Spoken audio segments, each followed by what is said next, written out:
A person with a normal near point using a compound microscope with objective of focal length 8 mm and an eyepiece of focal length 22.5 cm can bring an object placed 9 mm from objective in sharp focus. What is the separation between the two lenses? Calculate the magnifying power of microscope. Let us make the diagram. ये हमारी छोटी lens है objective lens. ये हमें बोला है a person with normal layer point using a compound microscope with objective of 8 mm.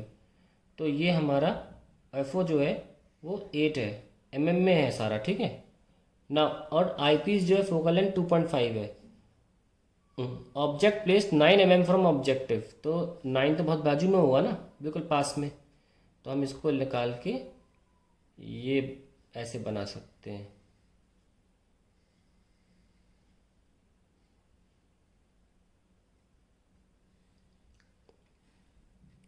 ये लीजिए ए डैश और बी डैश, ए और बी, ठीक है. अब हमें शार्प फोकस का मतलब होता है इमेज डी पर चाहिए, डी वाला केस है. तो हमें एक बड़ी लेंस चाहिए होगी और उस लेंस के फोकस के अंदर बनना बहुत ज़रूरी है इस इमेज को, ताकि इमेज वर्चुअल मिले. तो यहाँ से आप अंदाजे से फोकस से निकाल दो, पेज के बाहर चला जाए कोई बात नहीं. अंदाज़ा बहुत इम्पोर्टेंट है बड़ी क्लासेस में, और इसको कहीं भी मीट कराओ उससे कोई फ़र्क नहीं पड़ता, ठीक है. कहीं भी मीट करा लो और ये हमारा फाइनल इमेज बन गई A double dash B double dash. सारा काम हो गया. हमें क्या क्वेश्चन दे रखा था, हमें बोला गया लेंथ पता कर दो. तो भाई लेंथ क्या होती है, दो लेंसेज के बीच की दूरी. वो लेंथ को हम काट दो हिस्सों में बांट देते हैं. एक तो जो ऑब्जेक्टिव लेंस इमेज बनाती है उसका नाम रखते हैं वी ओ, और ये इमेज जो है इस लेंस के लिए ऑब्जेक्ट का काम करेगी. और ऑब्जेक्ट डिस्टेंस को यू से दिखाते हैं, और डिस्टेंस किसके लिए, आई पीस के लिए, तो ई. तो लेंथ जो है वो है V naught plus U E. तो बारी बारी हमको वी नॉट निकालना होगा और यू ई निकालना होगा. और वी नॉट निकालने के लिए ऑब्जेक्टिव लेंस के लिए लेंस इक्वेशन लगाएं. इसे बोलते हैं lens equation. Lens maker formula अलग होता है. ये तमाम चीज़ें दे रखी हैं. एफ ओ है 8, वी नॉट निकालना है, यू नॉट है 9. तो 1/8 माइनस 1/9 इज 1/वी नॉट, और वी नॉट आ जाएगा हमारा सॉल्व होने पर 72 mm, ठीक है. अब दिख गया होगा आपको 72 mm. Now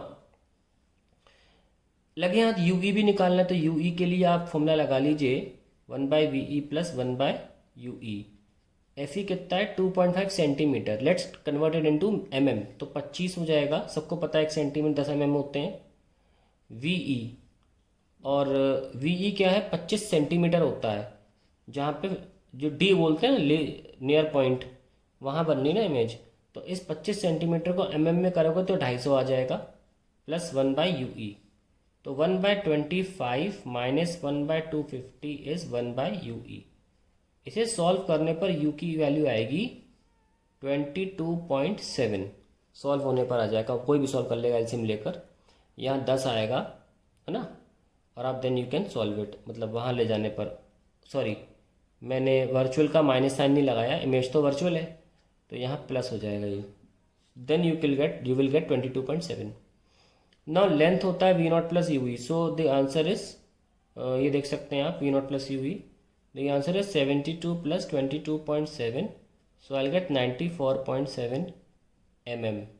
Further you want to convert, your wish, don't want to convert, it's okay. 9.47 centimeter, that is the length of microscope.